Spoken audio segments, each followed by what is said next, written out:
just wanted to bring a word to you to let you know that it isn't over.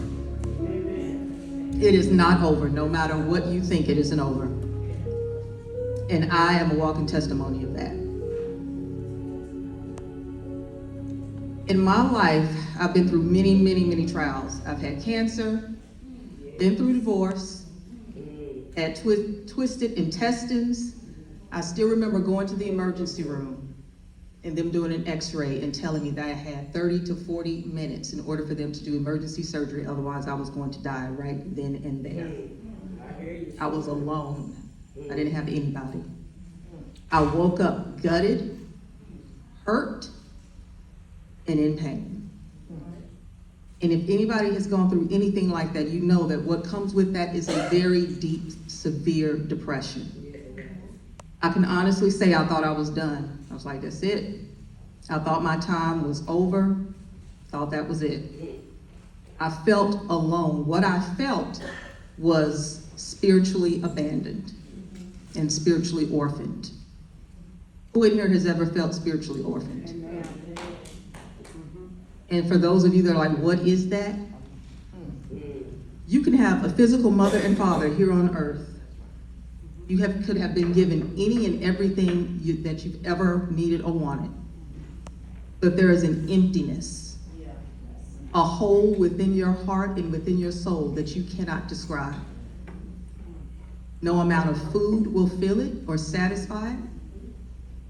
No person can fill it, and no amount of material things can solve that problem. That's what I mean when I say I felt spiritually orphaned. Well, the Holy Spirit came to me to let me know that though I was feeling that way, that was not the case at all. Only God, only Elohim, only Yeshua, the Most High can fill that void. Nothing else can, not a man. Don't think that.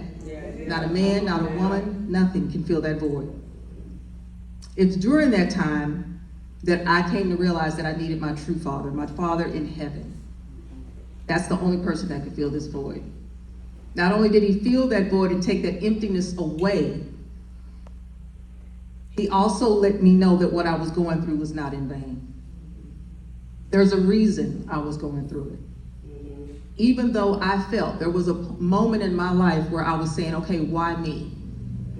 Why am I not one of the lucky ones? You know when you go through that period where you're looking at what everybody else is doing instead of focusing on what you need to be doing? You're too busy looking at what everybody else got, but you don't know what's going on behind the scenes. So you think that they're the lucky ones. You think that you're not chosen. Well, I had to realize, and he came to me and told me, if you know Ephesians 1:5, having predestined us unto the adoption of his children by Jesus Christ to himself according to the good pleasure of his will.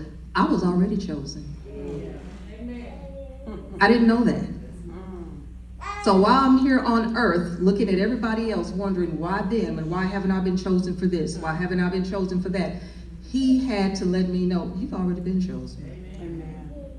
Before I took my first breath here on earth, he had already chosen me. Period.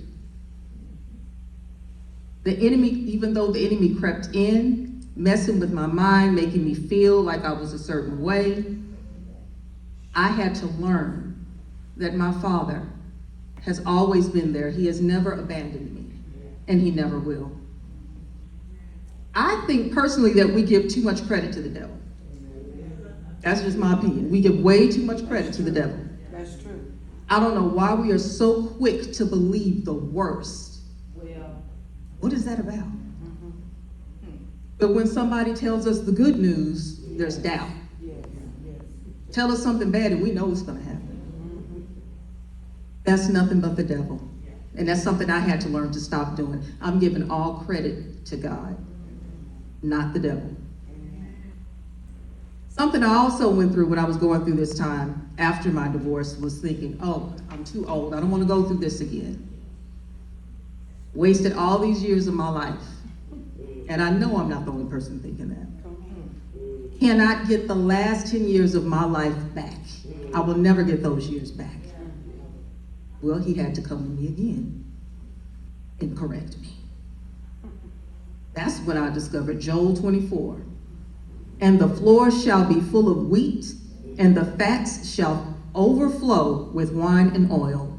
And I will restore to you the years the locust has eaten, the cankerworm, the caterpillar, and the palmerworm have eaten my great army, which I set among you. It isn't over. Amen. He will give you those years back. But you have to keep pushing and you have to believe. Amen. It isn't over. It's not. My Father is a promise keeper. Whatever his word is, you can go ahead and count that. So knowing this, my word to you is to never give up. So for those of you that feel as though you've gone through too much, you're tired, you're exhausted, I've been there.